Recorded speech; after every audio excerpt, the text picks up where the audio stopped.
Série de mensagens sobre identidade espiritual. Nós estamos estudando a primeira carta de João, sequencialmente, verso a verso. E hoje nós vamos falar sobre o tema Eu no mundo, você no mundo. E para meditar nesse tema, eu convido você a abrir a sua Bíblia na primeira carta de João, capítulo 2. Primeira carta de João, capítulo 2, versos 15, 16 e 17. Vou pedir para você permanecer com a Bíblia aberta, ou conectada, ou ligada, o que você preferir, porque nós vamos consultar alguns textos aqui. Eu queria que você conferisse comigo tudo que vai ser dito aqui, ok? Caminhe comigo, caminhe com a palavra, deixe a palavra falar ao seu coração. 1 João 2, 15, 16 e 17. Diz assim a palavra do Senhor: Não amem o mundo, nem o que nele há. Se alguém amar o mundo, o amor do Pai não está nele. Pois tudo o que há no mundo, a cobiça da carne, a cobiça dos olhos e a ostentação dos bens, não provém do Pai, mas do mundo. O mundo e a sua cobiça passam, mas aquele que faz a vontade de Deus permanece para sempre. Que Deus abençoe essa palavra em cada coração. Como eu disse, nós vamos consultar outros textos aqui, e a introdução da nossa conversa está no texto de 1 João 5,19. Folheie a sua Bíblia um pouquinho. 1 João 5,19. Para a gente falar sobre esse tema, eu no mundo, você no mundo, nós precisamos entender o que está escrito em 1 João 5,19. Diz assim: Sabemos que somos de Deus e que o mundo inteiro jaz no maligno. Sabemos que somos de Deus, mas o mundo inteiro jaz no maligno. Jaz no maligno. Não sei se você sabe o significado dessa expressão, mas significa estar debaixo de, sepultado, morto. Aí o João vai dizer aqui, no capítulo 5, 19: O mundo inteiro jaz no maligno. O mundo inteiro está morto no maligno, ou está sob o poder do maligno, enterrado sobre o domínio do maligno.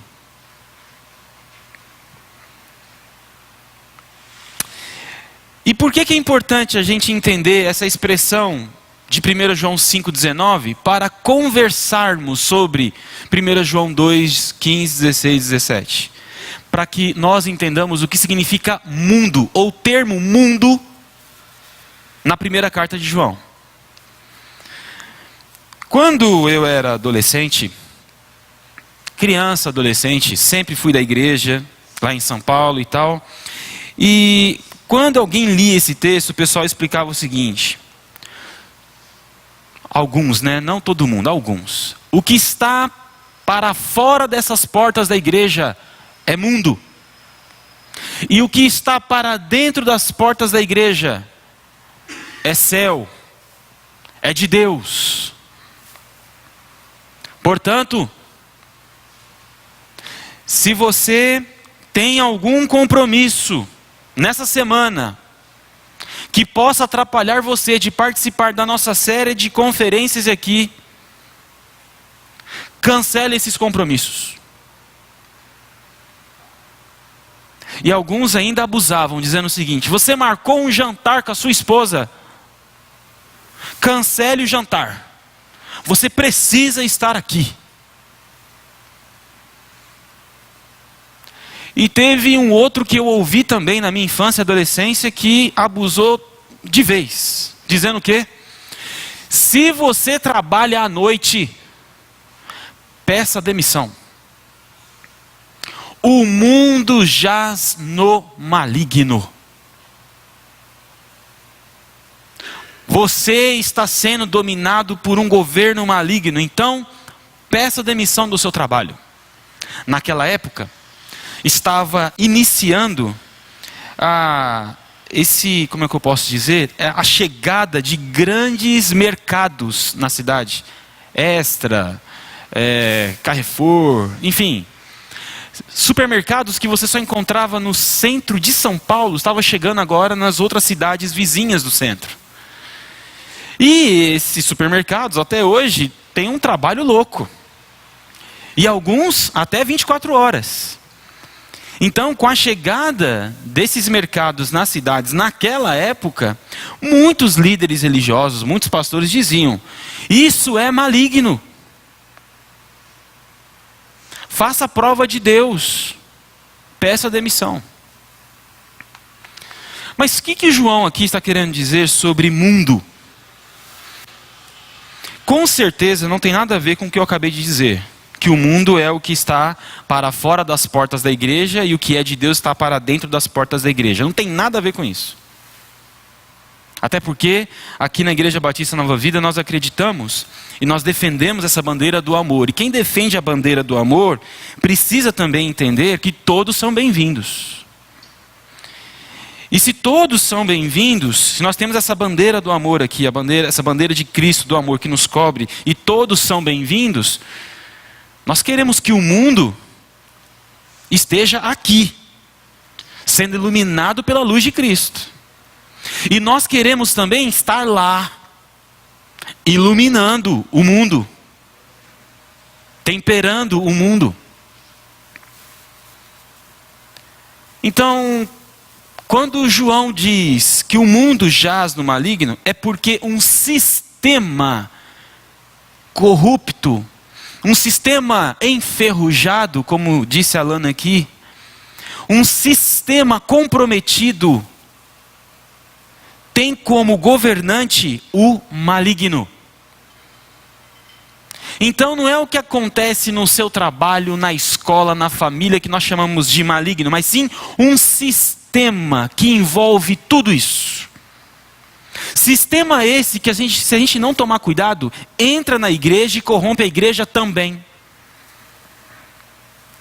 É contra esse sistema que João está lutando aqui na primeira carta. Sistema maligno, sutil, que tenta penetrar nas brechas do nosso dia a dia, dos nossos relacionamentos, e tenta plantar a semente do mal. É um sistema. E quando eu falo de sistema, alguns podem pensar assim: pastor, está meio obscuro ainda, está meio estranho. Tem como dar um exemplo mais palpável do sistema? Tem sim. É quando você está sendo convidado a participar, por exemplo, de uma reunião de negócios. E nessa reunião de negócios, todos estão muito empolgados porque a empresa tem novos desafios, nós queremos avançar, nós queremos fazer diferença no mundo, nós queremos ser relevantes no mundo. Isso está cada vez mais comum no campo empresarial hoje. O mundo empresarial está entendendo que se não abrir para o lado humano, as empresas não vão sobreviver. É só você estudar um pouquinho sobre isso que você vai encontrar essas informações. Então as reuniões estão acontecendo e aí de repente começam a surgir propostas indecentes, mas com uma sutileza incrível. Não, é só uma mentirinha, porque para facilitar o processo, porque nós queremos ajudar tantas pessoas lá. Então vamos fazer um negocinho aqui mais ou menos. Olha, o Brasil é tão corrupto, a gente vai dar dinheiro para o governo, vamos sonegar imposto. A gente está fazendo uma coisa tão sensacional aqui. É o sistema mundano, dominado pelo maligno, que tenta plantar esse tipo de mensagem no nosso coração e nas nossas decisões. De forma muito sutil. Muito sutil. Quer ver um exemplo que acontece muitas vezes em igreja, e aqui a gente tem que tomar muito cuidado? EBF, Escola Bíblica de Férias, a criançada aqui reunida e tal, e aí chegam algumas pessoas e dizem assim: pastor, tem umas crianças lá do meu bairro que eu quero trazer para a EBF. E assim, fica tranquilo que eu já consegui o transporte. Aí o pastor pergunta assim: como que é esse transporte? Ah, pastor, a gente conseguiu um carro, mas a gente vai trazer umas 15 crianças no carro. Ah, 15 crianças, nenhum carro, sem cinto de segurança. Mas é em nome de Jesus, Deus vai cuidar das crianças. Isso é um sistema maligno. Está ficando agora palpável para você? Muito sutil. Muito sutil. Bom, voltando agora para o texto base, vamos entender algumas expressões aqui. Tem aí na sua Bíblia escrito o seguinte: que o mundo passa, no versículo 17. O mundo e a sua cobiça passam. Essa expressão, o mundo passa, em grego, pode ser traduzida como: o mundo está se deteriorando. O mundo está se decompondo. Devagar, talvez, mas essa é a expressão que o texto está querendo dizer. O mundo passa, esse sistema maligno passa, ele está morrendo. E quem estiver submetido a esse sistema vai morrer junto com ele. E por que é importante a gente saber disso? É porque o mundo é muito atrativo. Esse sistema de valores corrupto, enferrujado, ele é muito atrativo. Ele é muito convidativo. E se a gente não entender e não perceber que esse sistema é um sistema que está morrendo e está levando pessoas à morte também, nós vamos permanecer submissos a esse sistema, com uma roupagem gospel, com um manto religioso sobre nós, e a gente vai pagar de crente aí fora, mas na verdade quem está gerenciando o nosso coração é o sistema de valores dominado pelo maligno. Isso está morrendo. E a ideia é morrer mesmo. O grande projeto desse sistema mundano aqui é morrer. Porque quem estiver submisso a esse sistema vai morrer junto. Por isso que o texto diz no verso 17, que o mundo passa, ou, numa tradução mais coerente, está passando, está se deteriorando, está morrendo. Está morrendo. Uma outra informação importante é que tem aí nessa expressão cobiça e inveja. Você sabe o que é cobiça? Cobiça é quando a gente olha para as pessoas de baixo para cima. A gente vê que a outra pessoa é maior do que a gente, e a gente quer ser grande como essa pessoa. Só que como a gente não consegue, a gente deseja tanto ser o que essa pessoa é, ou ter o que essa pessoa tem, que a gente pega, dá um pulo assim, pega ela lá no colarinho e traz ela para baixo. Quem tem cobiça no coração, faz de tudo para aqueles que são grandes diminuírem, para que você consiga ser grande. Você não é grande por uma relação com Deus, você não é grande por um mérito seu. Você é grande porque você aprendeu a menosprezar as pessoas, a derrubar as pessoas, a puxar o tapete das pessoas para que elas caiam e você seja grande. E o texto também diz que esse tipo de prática passa, morre. Você pode vencer de vez em quando, puxando um tapete de um, tapete de outro, mas uma hora a casa cai para você. Você está morrendo. Você está morrendo. E uma outra expressão que aparece aqui, que é a soberba da vida. A concupiscência, ou a cobiça dos olhos, a cobiça da carne, mas a ostentação dos bens, que é a soberba da vida. É quando você é dominado pelos bens que você possui ou que deseja possuir. Isso também mata. Isso também devora você. Mas vamos deixar um negócio mais hollywoodiano agora. Com certeza você já deve ter ouvido falar e já deve ter assistido também, talvez a maioria aqui, o filme Matrix. Matrix, o Neo, o grande herói. Matrix, não é assim? E é muito interessante porque a ideia da Matrix é o seguinte, que quem está na Matrix vive uma ilusão. Não é real. E tem um dos filmes Matrix que o pessoal que sabe que aquele mundo não é real, que aquele mundo é uma Matrix, eles estão jantando em um restaurante finesse. E aí eles estão jantando. E uma das pessoas que estão jantando diz assim, olha, eu sei que isso aqui, ele pega um bife assim, ó.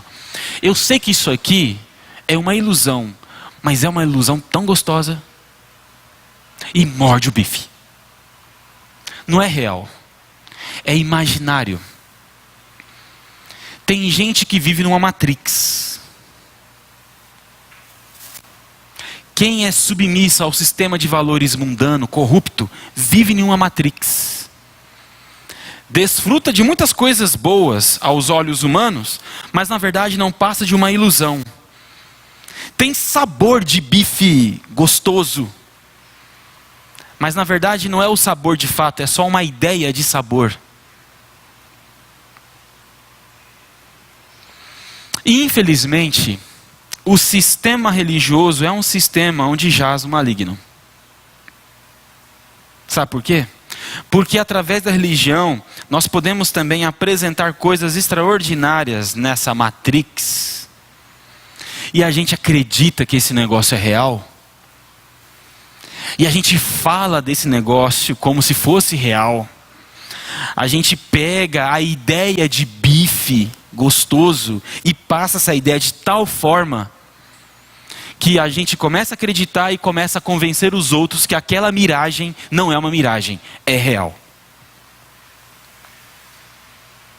O sistema religioso faz isso com a gente hoje.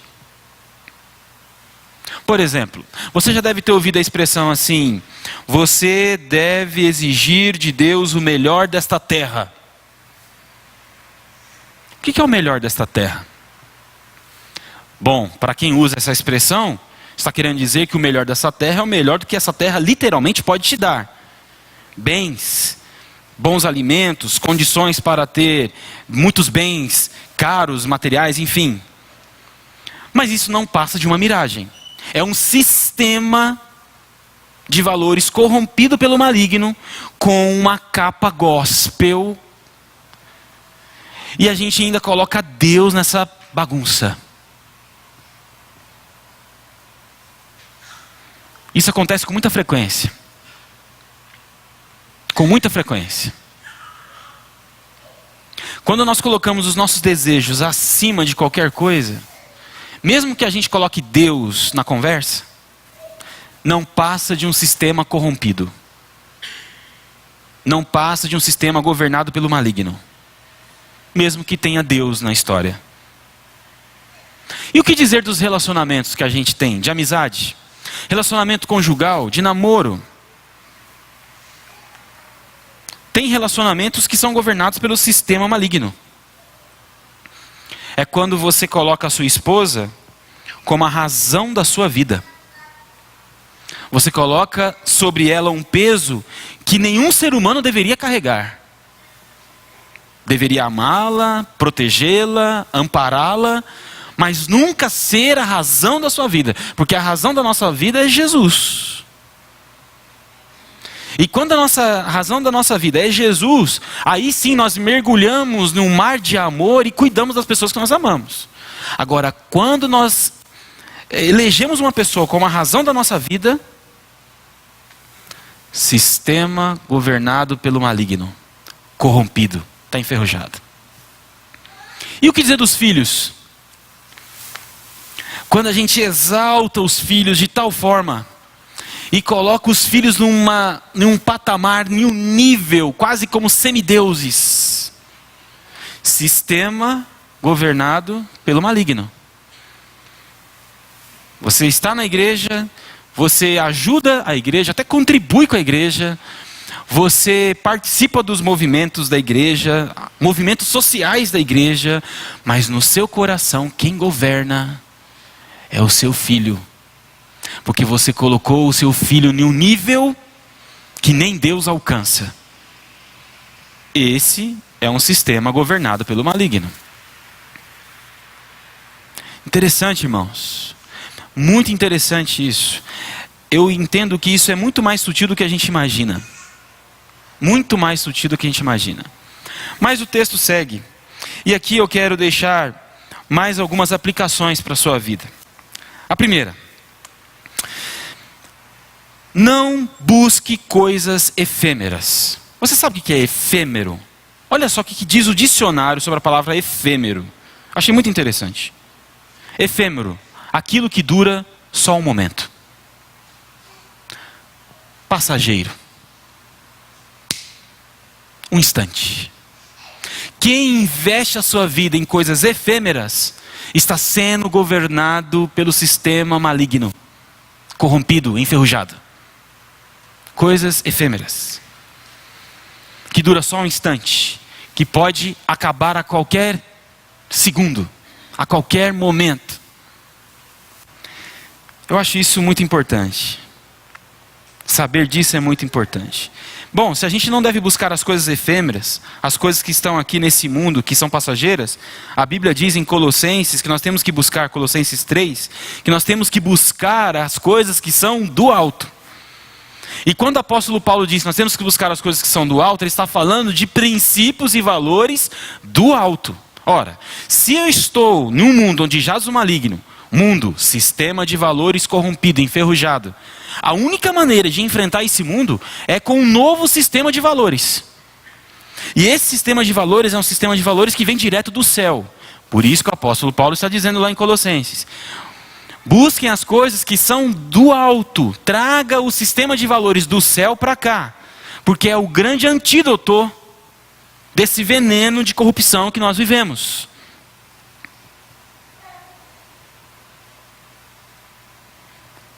Mas deixa eu dar uma pitada de política agora aqui. Você já deve ter ouvido falar isso e talvez alguns aqui até acreditem que isso seja possível e que seja a solução dos nossos problemas. Colocar algum presidente crente, cristão, lá na cadeira, lá em Brasília. Isso vai resolver os nossos problemas. Mentira. Mentira.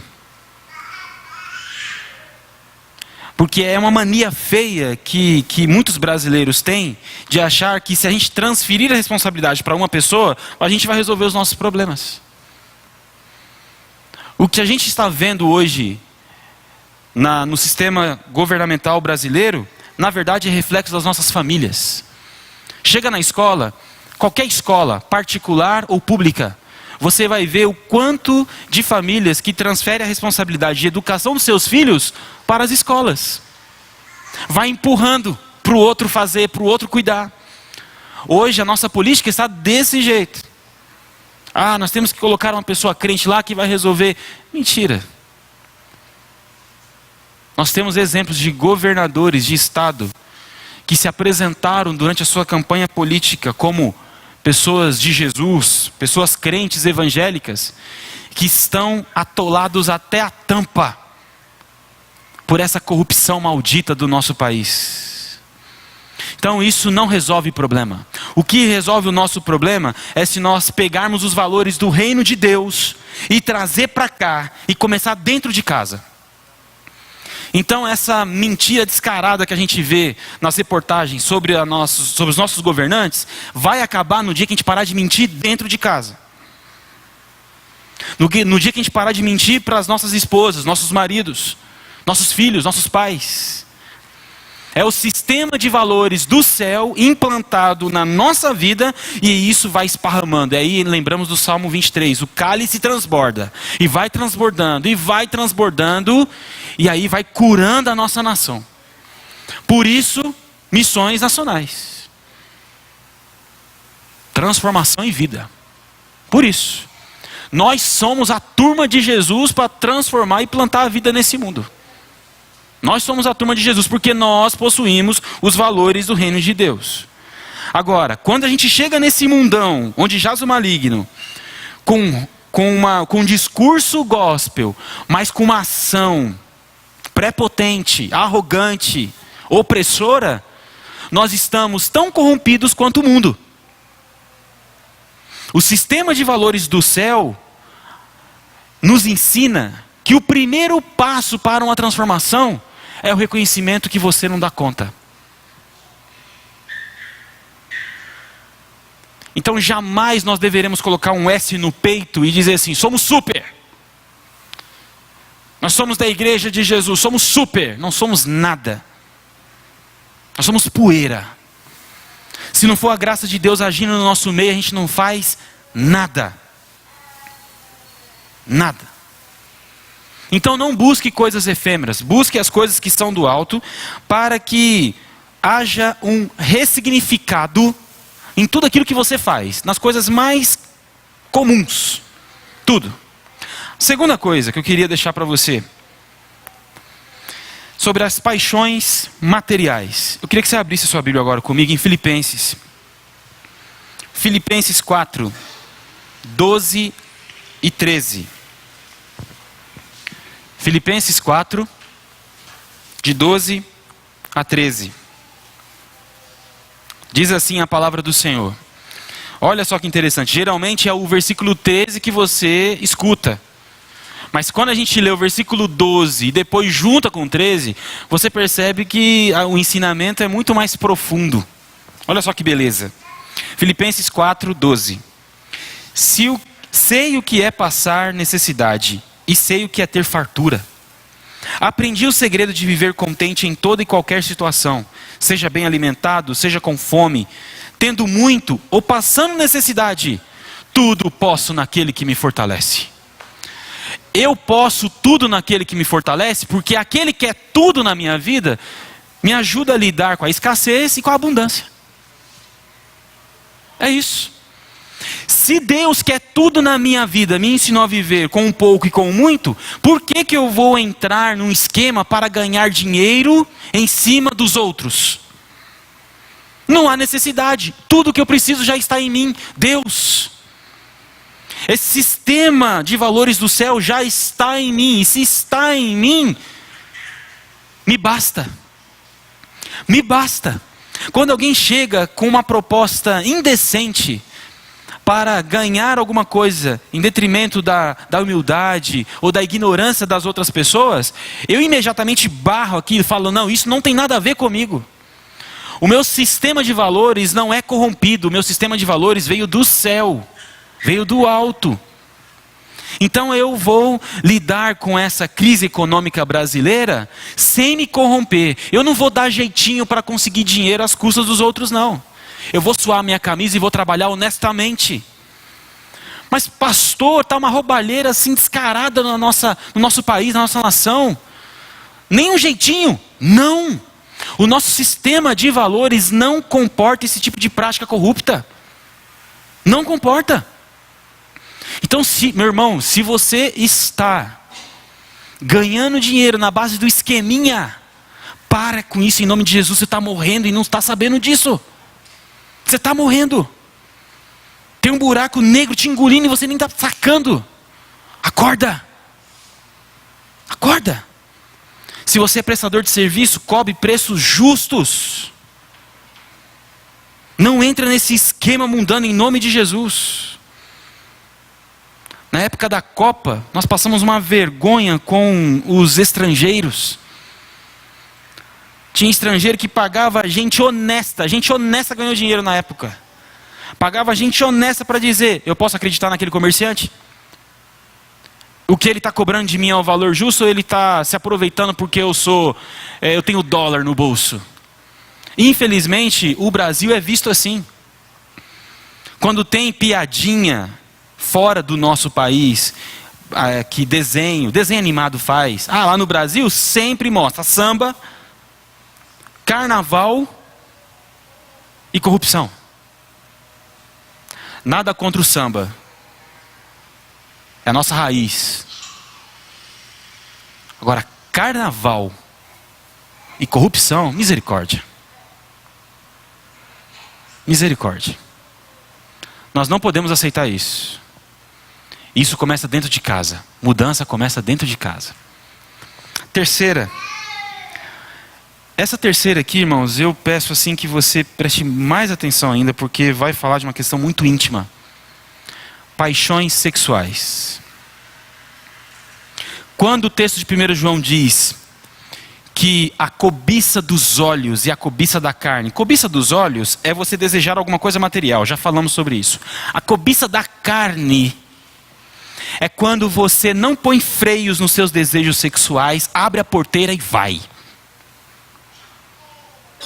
Você acha que está abafando, você acha que está assim, detonando mesmo, mas na verdade você está antecipando a sua morte. Você já está morrendo, mas você está correndo para ela. Você está correndo para a morte. E eu queria então conversar um pouquinho sobre essa questão das paixões sexuais. Para isso, abra sua Bíblia em Tessalonicenses. 1 Tessalonicenses 4, de 3 a 5. 1 Tessalonicenses 4, de 3 a 5. Diz assim a palavra do Senhor: a vontade de Deus é que vocês sejam santificados. Abstenham-se da imoralidade sexual. Cada um saiba controlar a sua própria maneira de viver, para que ela seja santa e honrosa, não dominado pela paixão de desejos desenfreados, como os pagãos que desconhecem a Deus. Preste muita atenção nisso. Pornografia. Pornografia é sistema de valores maligno. É veneno. Veneno. Isso mata. Pornografia não deve ser uma prática aceitável no nosso meio. Em nome de Jesus. Outra coisa. Ter um relacionamento com uma pessoa e ficar piscando para outra não tem nada a ver com o sistema de valores do céu. Eu aprendi no meu curso de noivos que eu devo ter um olhar especificamente para minha esposa. Qualquer outra mulher na minha vida é uma intrusa. Eu sou educado, bom dia, boa tarde, paz do Senhor e tal, mas quando ela entra no meu ambiente próximo de intimidade, imediatamente ela tem que ser excluída. Ela não é bem-vinda no meu ambiente de intimidade. Não é bem-vinda. Não tem conversa, irmãos. Não tem conversa. Se eu vou atender uma pessoa, eu sou pastor, eu faço atendimento durante a semana, atendo muitas pessoas, aqui na igreja e fora daqui. Eu vou atender uma moça, eu não atendo sozinho. Por que eu não atendo sozinho? Porque eu preciso vigiar o meu coração e preciso honrar o meu relacionamento com a minha esposa. Quem é que me autoriza em casos muito específicos a atender uma mulher sozinho? A minha esposa. Eu chego para ela, amor, tem um atendimento, é uma situação delicada, preciso dar uma assistência para essa pessoa e tal, mas você me autoriza a estar aqui? Se a Elane disser não, não tem discussão em casa. Mas pastor, e se a pessoa morrer? Morra.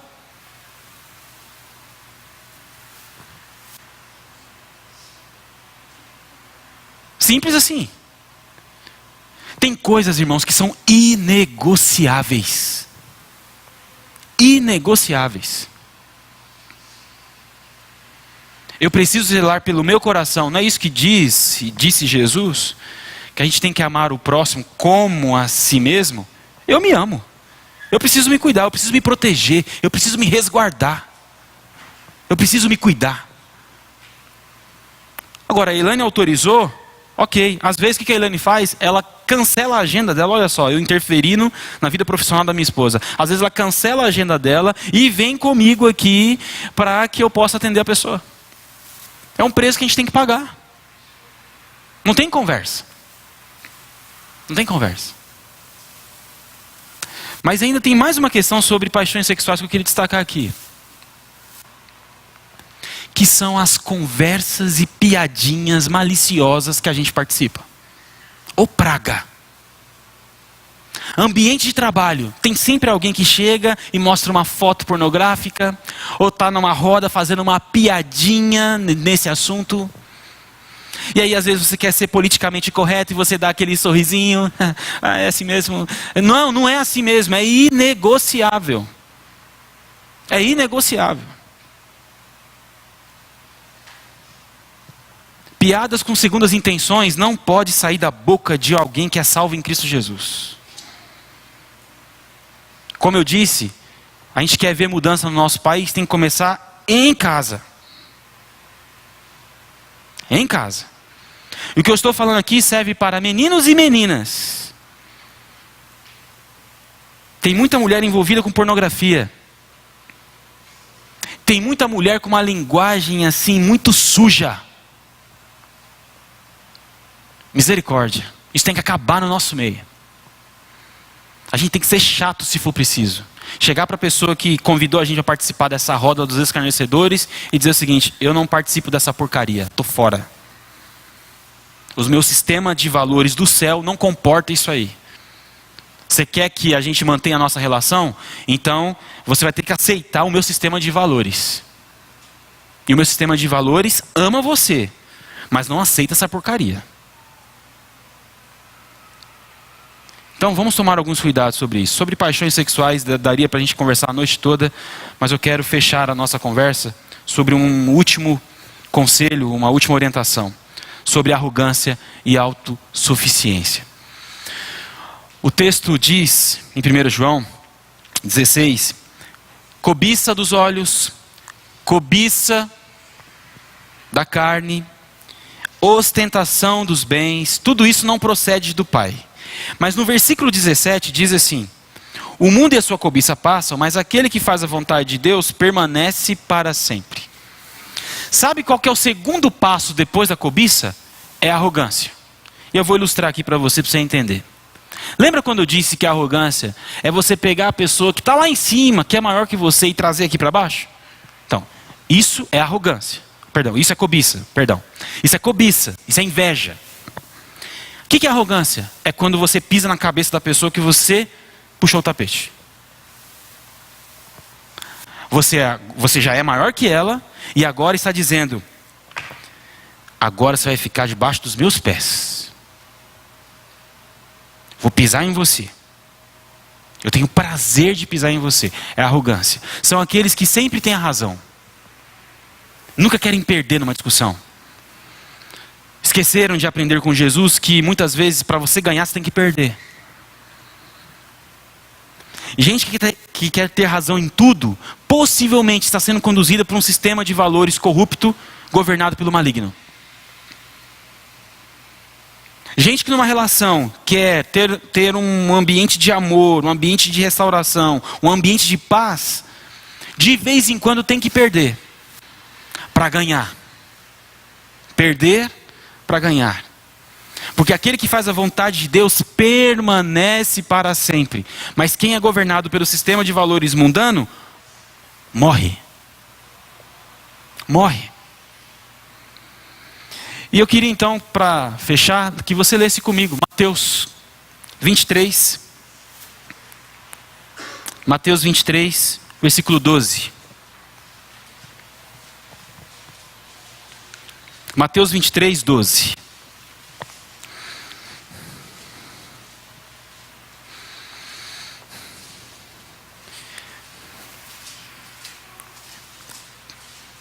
Diz assim a palavra do Senhor: pois todo aquele que a si mesmo se exaltar será humilhado, e todo aquele que a si mesmo se humilhar será exaltado. Essa semana, especificamente essa semana, a primeira semana do mês de setembro, eu aprendi uma lição, irmãos, que eu demorei 33 anos para entender, que eu vou compartilhar com você e eu espero que isso abençoe muito a sua vida. Estava eu estudando, gosto muito de ler livros de teologia, que é a minha área, de filosofia, mas eu gosto de ler sobre outras coisas também. E aí, no meio dos meus estudos, eu recebi a seguinte mensagem de Deus. Eu li num livro, mas eu entendi que foi Deus que plantou isso no meu coração, porque fez toda a diferença. O que eu aprendi essa semana? O seguinte: que eu sou responsável pelos sentimentos que eu tenho. Quando eu estou com raiva, o problema é meu. Quando eu estou triste, o problema é meu. Peraí, pastor, mas às vezes a gente fica com raiva porque a outra pessoa nos irritou. Eu defendia isso até poucas semanas atrás. Mas eu aprendi nessa semana que quando uma pessoa incomoda a gente e a gente fica irritado, nós continuamos responsáveis por esse sentimento de irritação. E sabe por que isso foi libertador para mim? Porque eu tinha guardado no meu coração algumas situações e algumas pessoas que estavam me incomodando demais. Estavam me irritando, tirando a minha paz. A minha oração era uma oração praticamente de guerra. Senhor, dá um jeito nesse fulano de tal. Dá um jeito nessa fulana de tal. E aí, a sensação que eu tinha é que Deus não estava nem aí para a minha oração, porque a coisa continuava do mesmo jeito. Não mudava. Não mudava. Aí foi essa semana que, estudando, veio isso ao meu coração e foi um descortinar. O mistério acabou. Então, quando eu estou irritado em casa com a minha esposa, eu tenho que me isolar um instante, me recompor, para que eu não coloque sobre ela o veneno do sistema maligno. Porque quando a gente está irritado, quando a gente está furioso, a gente quer ir de voadora para cima das pessoas, porque a gente acha que a gente tem a razão. E eu tenho essa tendência, irmãos. Estou abrindo meu coração para os irmãos aqui. Eu tenho essa tendência de ir de voadora. Faz parte da minha personalidade, é o meu jeitão. Só que eu sou discípulo de Jesus.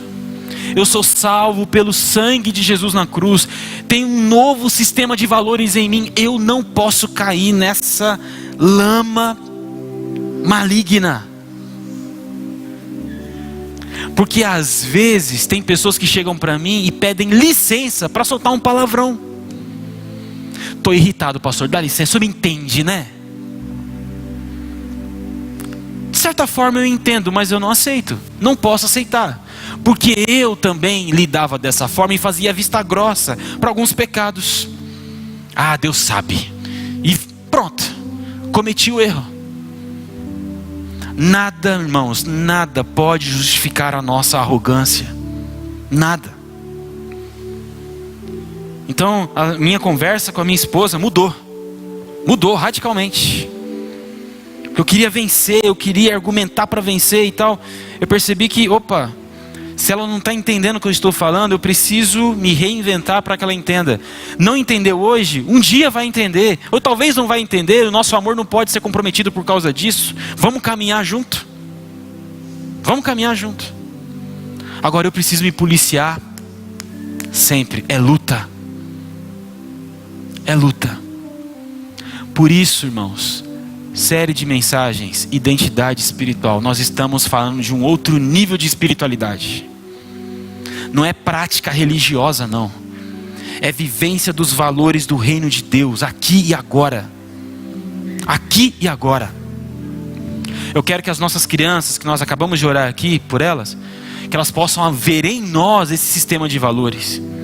E quando essas crianças chegarem lá que eu falo, no governo, na liderança de uma empresa, na liderança de uma escola, enfim, qualquer função que elas ocuparem, que elas sejam propagadoras desse sistema de valores do céu, para que possamos ter uma geração melhor, uma geração mais limpa, mais transparente, uma geração mais de caráter. identidade espiritual. Eu quero ser humilhado. Eu estou dizendo para os irmãos, eu quero ser humilhado quando essa arrogância tentar me governar. Eu quero dobrar os meus joelhos, eu quero me humilhar diante do Senhor e falar assim: Senhor, não deixe esse veneno tomar conta de mim, em nome de Jesus. Não deixa. Não deixa. Porque eu aprendi que essas coisas, essas porcarias me levam para a morte. Eu quero permanecer no Senhor, porque quem permanece no Senhor permanece para sempre. Eu quero viver a vida abundante de Jesus. Eu não quero morrer desse jeito. Não quero. Eu quero, Senhor, que a minha vida seja como de Provérbios 10:7, que diz que a memória do justo é uma bênção. Porque a pessoa que vive uma vida justa, quando morre, não morre. A memória dela continua abençoando. Incrível. Incrível. Então daqui a 200 anos eu quero ser lembrado. Eu quero que a minha memória esteja viva. Porque a vida que eu vivi aqui foi uma vida autêntica, com um sistema de valores do céu. Do céu. Eu não quero morrer não, irmãos. Posso até visitar um caixão um dia aí, possivelmente vai acontecer. Possivelmente. Mas eu não quero morrer não. Eu quero viver. Eu quero te convidar a viver junto comigo também. Vamos orar? Pai, em nome de Jesus, muito obrigado pela tua palavra. Obrigado, Pai Santo, muito obrigado mesmo. Porque nós não aguentamos mais essa nojeira que nós vivemos no nosso país, nosso Brasil. Nós queremos ver tempos melhores. Queremos ver um tempo de paz, de honestidade, de transparência, de pureza no nosso meio. E nós aprendemos aqui hoje, Pai, que isso começa dentro de nós e dentro das nossas casas. Venha ministrar essa palavra, Pai, no coração de cada irmão querido aqui, para que possamos fazer a diferença aonde nós estivermos. Em nome de Jesus, Pai Santo, tire de nós essa tendência cultural que nós temos de transferir a responsabilidade sempre para o outro. Nos ajude a assumir as nossas responsabilidades. Nos ajude também a fazer diferença assumindo essas responsabilidades. Perdoe os nossos pecados, Pai Santo. Tira de nós tudo aquilo que não te agrada. Refrigera a nossa alma com a tua presença.